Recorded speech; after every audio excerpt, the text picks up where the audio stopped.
On dit souvent que la moto est une passion qui coûte une blinde, et c'est vrai que si tu la compares à un passe-temps traditionnel style la pétanque, il y a 2-3 dépenses en plus. L'aile de roue, c'est aussi un utilitaire pour pas mal de gens, il y en a plein qui l'utilisent dans leur vie de tous les jours pour remplacer une voiture. Et si on le prend en compte comme un utilitaire et du coup qui puisse remplacer une voiture, on se rend compte que finalement le rapport qualité-plaisir-prix est pas si mauvais à moto. Prenons un budget type de 2000 €. Pour 2000 € en voiture, tu peux avoir une Twingo anémique qui a déjà vu le bout plus de 2 fois, une Passat qui a changé 3 fois de moteur, ou alors tu peux avoir ça.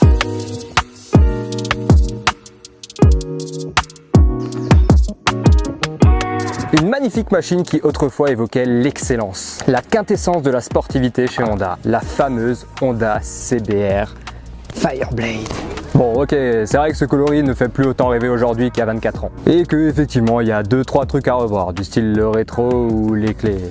Un côté clé et un côté code, double authentification mais physique. Mais à ce prix là, t'as une machine carrément cool, avec un bon freinage et un super moteur, t'as même un coffre. Mais surtout pour 2000 €, tu n'as pas un simple moyen de transport, tu as un billet pour des sensations qu'aucune Twingo ne pourra t'offrir. Avec cette CBR, comme c'est le cas finalement avec pas mal de motos que tu peux trouver à ce prix là, tu peux aller voir les track days. Les track days, c'est des journées en fait où tu peux aller directement sur un circuit, poser tes pneus, rouler, faire ton plaisir, et d'ailleurs c'est où on est aujourd'hui. Si tu vois derrière moi, c'est le circuit du Bourbonnais. Tous les ans, Maxxis organise un track day. Pour seulement 89 €, tu peux aller rouler sur piste avec ta moto, et à ce prix là, tu as le repas, du coaching et même les photos. On va voir si cette vieille légende de CBR combinée à un pilote approximatif peuvent donner une bonne journée ou juste une excellente base pour un café racer. Mais avant de découvrir ce que vaut la CBR sur piste, je te propose qu'on remonte un tout petit peu le temps pour la journée d'aujourd'hui et qu'on découvre ce que vaut la CBR sur route. Petit point touring avant de commencer le track day de Maxxis. En fait, je fais le trajet. Contre-jour. Pour l'instant, pas décevant du tout, hein. Je suis plutôt content, on va pas se mentir, c'est assez confortable. Le gros avantage, hein, c'est que avec 2000 €, tu n'auras pas un truc ultra moderne, et qui dit un truc pas ultra moderne, dit forcément un truc un peu moins radical que les générations actuelles de motos. Pour par exemple, typiquement la CBR aujourd'hui et la CBR comme là il y a 24 ans, on a une différence qui est phénoménale dans le sens où elles étaient quand même un peu pensées pour la route à l'époque, donc suspension un peu plus souple et tout. Dans l'idée, c'est juste que c'est beaucoup moins radical et que vachement moins tape-cul sur la route, vachement moins pousse au crime, même si ça reste une sportive, hein, faut pas se faire d'idées, c'est pas une machine de touring non plus. Mais en tout cas, là en gros j'ai 200 km à faire par la route en passant par des petites routes. J'en suis à peu près aux 3/4, j'ai pas spécialement de douleur, je suis même plutôt bien. Ça annonce que du bon pour le track day de demain, j'ai trop hâte. C'est parti, on se retrouve au circuit. Voici Jules. Quand Jules vient au track day, Jules vient équipé. Il vient avec son camion, avec sa caravane. Et voici Jean quand il vient au track day. Il a un casque et puis un sac. Et on n'en parle plus, allez c'est parti, ça va être bien. Le soir, avant le track day, Maxxis a organisé une petite soirée pour ceux qui ont choisi de dormir sur place. L'idée est plutôt cool et ça permet d'échanger avec les autres participants, de grappiller quelques conseils du côté des habitués et aussi d'être au taquet directement le lendemain pour attaquer au plus tôt. D'ailleurs, je te laisse, je vais dormir histoire de pas être une épave demain. Ça y est, la nuit est passée, c'était super chouette, on a fait un petit apéro dînatoire avec Maxxis, c'était trop génial. Aujourd'hui du coup track day, la météo est un peu... je sais pas si vous voyez mais on est sur du bon gris quoi. On part au briefing, au petit déj et c'est parti. Merci de faire un bon café.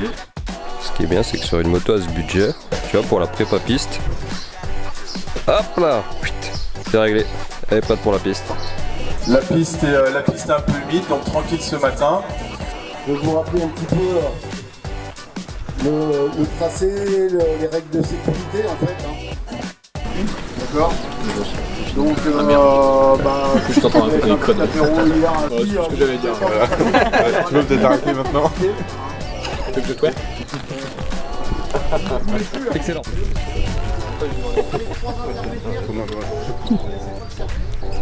Après un petit briefing spécial débutant pour avoir un bon placement sur la moto et ne pas commencer en prenant directement de mauvaises habitudes, on attaque nos premiers tours de piste. Tout d'abord encadré pour avoir les bonnes trajectoires, puis en autonomie pour qu'on prenne nos propres marques, on passe 2 sessions avant que le coach nous rappelle pour un atelier. Pendant qu'on roulait, un photographe nous a immortalisés et l'idée est de prendre ces photos pour voir comment on se débrouille et surtout si on suit les conseils de placement. Même si on avait l'air de grenouilles acrobates, les conseils étaient globalement suivis et cette petite pause nous a permis de se rendre compte de notre position d'un point de vue externe. Ça va de la mauvaise position sur la selle à la manière de mettre son pied sur le cale-pied.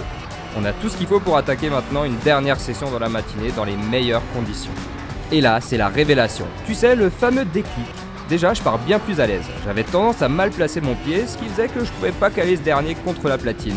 Le rythme augmente directement jusqu'au moment où je me fais dépasser par un mec plus expérimenté avec son Aprilia RS 660.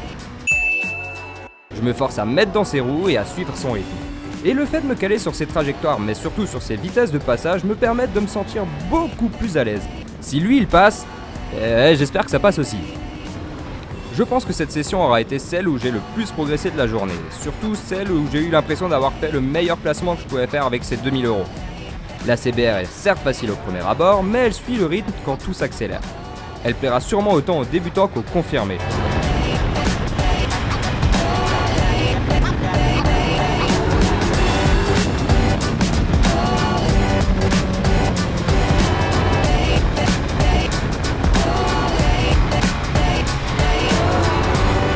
Ça y est, dernier tour de piste de la matinée bouclé, je te propose qu'on aille manger un bout, et aussi que je te présente Jules. Il a pas mal d'expérience quand il s'agit de rouler fort sur piste, et je lui ai demandé ce qu'il y avait de mieux à faire avec 2000 € pour débuter sur piste. On va le trouver, tu crois? Ouais, je sais pas, c'est toi l'expert. Oh, elle est juste là, elle est tout ça, avec ça, tu feras ni la mort ni rien du tout. Ça, c'est la meilleure moto pour débuter. Donc, bon, bonjour. À plus toi. Alors ouais, faut que je te présente Jules. Lui, c'est notre intermédiaire chez Powersport, le distributeur qui s'occupe des marques Denez, AGV, TCX et j'en passe. Mais surtout, en dehors de son métier, c'est un passionné qui pratique la piste depuis sa plus tendre enfance. D'abord en 600, puis en 125, parce que Jules, il aime pas faire les choses comme les autres. Des compètes, il en a vu, et d'ailleurs, cette année, il a pour projet de se lancer dans les 24 heures du Mans. Mais enfin bref, la piste, il connaît. Je te laisse ses conseils avisés pour te lancer sur circuit sans avoir un gros budget. Et donc là, on va vous présenter la moto pour commencer la piste à pas cher, un meilleur rapport qualité-prix. Donc ça tombe bien, on l'a juste là. Donc petite CB500, c'est une moto que vous allez pouvoir trouver sur le bon coin à peu près entre 1000 et 2000 € si vous faites les fous. Même en dessous du budget du coup que je donnais. Ouais, largement, ouais.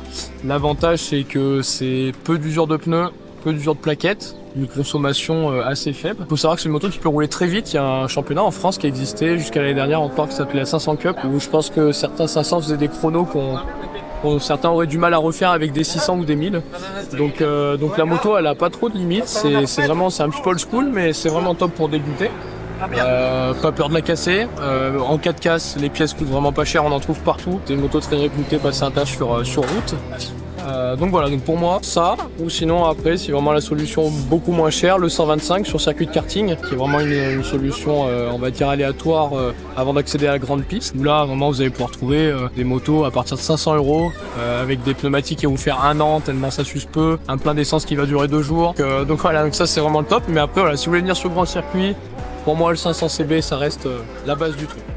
C'est sûr qu'une CB500 ou une 125 seront plus faciles d'accès et même sûrement moins chères. Cela étant, si l'idée d'une sportive te hante et que tu veux plutôt partir dans cette direction, voilà ce que je peux t'en dire après avoir terminé le track day Maxxis. Forcément, avec les 153 chevaux de la CBR, j'y suis pas allé en faisant le fier, de peur de me faire surprendre, mais je me suis vite pris au jeu. Le moteur est peut-être pas idéal pour commencer, c'est vrai, du fait de sa puissance, mais il reste très linéaire. Il n'est pas brusque et il n'y a pas cet effet coup de pied aux fesses. Ça demande un peu de sang-froid, mais si on y va calmement, il n'y a pas de raison que ça se passe mal. Après, c'est sûr que si tu roules très peu et que tu n'as pas vraiment l'habitude de la vitesse, va pas te prendre ce genre de machine. C'est un truc à finir planté dans un mur. En dehors de ça, il faut un peu de temps pour s'habituer à la position. Venant d'un roadster, ça m'a demandé quelques tours pour être à l'aise, mais là encore, la CBR, malgré son âge, fait des miracles. Elle s'emmène particulièrement facilement et elle ne manque pas de stabilité une fois placée. On sent bien la philosophie d'Honda, le fameux total control que je ne te présente plus. Si je devais lui sortir quelques défauts, parce que bon, elle n'est pas parfaite non plus en restant objectif, je dirais qu'elle est un peu trop grosse. Le réservoir est vraiment large, ce qui rend le placement pas parfaitement intuitif sur les premiers tours. J'ai aussi trouvé que la selle glissait, tu sais, elle a ce fameux revêtement brillant tout lisse qui aide pas trop à se caler. Mais ça reste de petits défauts qui ne viennent pas du tout gâcher l'expérience globale, surtout à mon niveau. Et puis à ce prix-là, tu as une machine à l'aise sur piste, sympa sur route, et je ne parle même pas de la fiabilité de la mécanique Honda. C'est presque un investissement de raison à ce niveau-là. Alors pour répondre à la question est-ce qu'on peut se faire plaisir sur piste avec 2000 €, je te réponds que oui, carrément. Tu as même le luxe de pouvoir choisir ta machine, roadster, sportive, que ce soit de 125 à 1000 cm3. Avec le marché de l'occasion actuel, ça se fait. Je ne peux que te conseiller de le faire d'ailleurs. Les sensations sont dingues et le fait de rouler dans ces conditions permet de progresser à vitesse grand V. Et ça tombe carrément bien. Si ce genre de journée t'intéresse, Maxxis organise son track day tous les ans, donc on peut se donner rendez-vous d'ici là. Merci d'avoir suivi cette vidéo jusqu'au bout, j'espère... Ouais, moins de bruit. J'espère que ça vous aura plu et puis on se retrouve très bientôt pour une nouvelle vidéo.